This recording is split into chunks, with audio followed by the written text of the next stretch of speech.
Hi friends, அனைவருக்கும் வணக்கம்.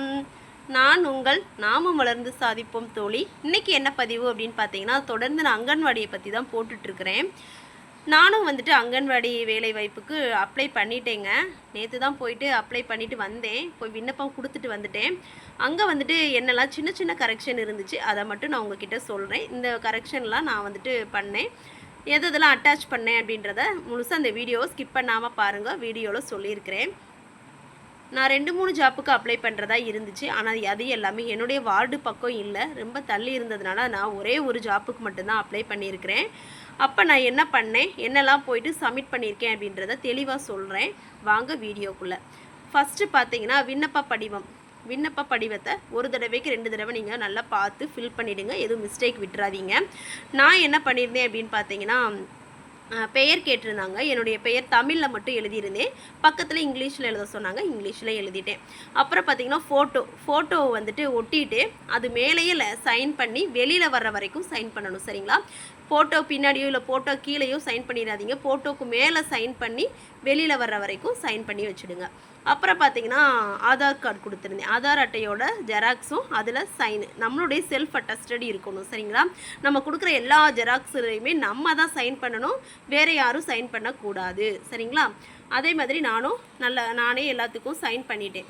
கீழே எல்லா ஜெராக்ஸுக்கும் சைன் பண்ணேன். என்னென்னலாம் சப்மிட் பண்ணேன்னு பார்த்தீங்கன்னா, ஆதார் கார்டு, ரேஷன் கார்டு, அப்புறம் ஓட்டர் ஐடி, ஜாதி சான்றிதழ், 10th மார்க் ஷீட்டு, அப்புறம் மாற்றுச் சான்றிதழ் டிசி. எனக்கு 2 பெண் குழந்தைகள் இருக்கிறாங்களா அப்படின்றது ஒரு ஆப்ஷன் இருந்துச்சு பார்த்தீங்களா, அதில் ஆம் கொடுத்துருந்தேன். எனக்கு 2 பெண் குழந்தைகள் தான், அதனால் பெண் குழந்தைகள் கொடுத்துட்டு ஆண் குழந்தை இன்மை சான்றிதழும் கொடுத்துருந்தேன். அதுக்கு நான் சப்மிட் பண்ணியிருந்தேன். ஆல்ரெடி என்கிட்ட இருந்துச்சு 2 பெண் குழந்தை, ஆண் குழந்தை இல்லை அப்படின்றதால சான்றிதழ் நான் வச்சுருந்தேன். அதனால் அதையும் சப்மிட் பண்ணிவிட்டேன். எல்லாத்தையுமே ஜெராக்ஸ் வச்சு அதில் கீழே நான் செல்ஃப் அட்டஸ்டட் போட்டு தான் கொடுத்தேன். அப்புறம் ஒரு சின்ன மிஸ்டேக் விட்டுருந்தேன். அப்புறம் பார்த்தீங்கன்னா ஒரே ஒரு மிஸ்டேக் மட்டும் விட்டுருந்தேன். ஃபார்மில் இந்த வகுப்புன்னு கொடுத்துருக்காங்கல்ல, நீங்கள் இதில் என்ன வகுப்புன்னு மட்டும் நான் டிக் பண்ணியிருந்தேன்.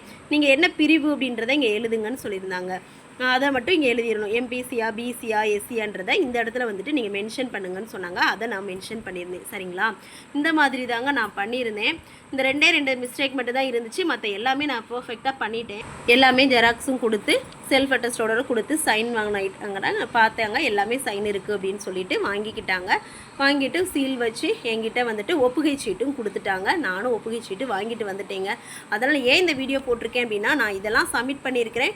நீங்களும் கரெக்டாக எது கேட்டிருக்கிறாங்களோ அது எல்லாத்தையுமே கொண்டு போய் ஜெராக்ஸ் எடுத்து செல்ஃப் அட்டஸ்டட் போட்டு கொண்டு போய் கொடுத்துடுங்க. நிறைய பேர் அங்கே நிறையா மிஸ்டேக் பண்ணியிருந்தாங்க, திரும்ப பண்ணிகிட்டு இருந்தாங்க. அதனால் நான் அந்த வீடியோ போட்டிருக்கிறேன். நீங்களாம் வீட்டில் இருந்து போகும்போதே எல்லாத்தையும் பர்ஃபெக்டாக முடித்து கீழெல்லாம் எல்லாத்துக்கும் ஜெராக்ஸ் காப்பிலாம் சைன் பண்ணிவிட்டு போயிடுங்க. ஓகே நண்பர்களே, இதில் ஏதாவது டவுட் இருந்துச்சு அப்படின்னா கேளுங்க. ஓகேங்களா? இந்த பதிவு பிடிச்சிருந்துச்சுன்னா லைக் பண்ணுங்கள், ஷேர் பண்ணுங்கள், மறக்காமல் சப்ஸ்கிரைப் பண்ணிடுங்க. பாய் நண்பர்களே, பாய்.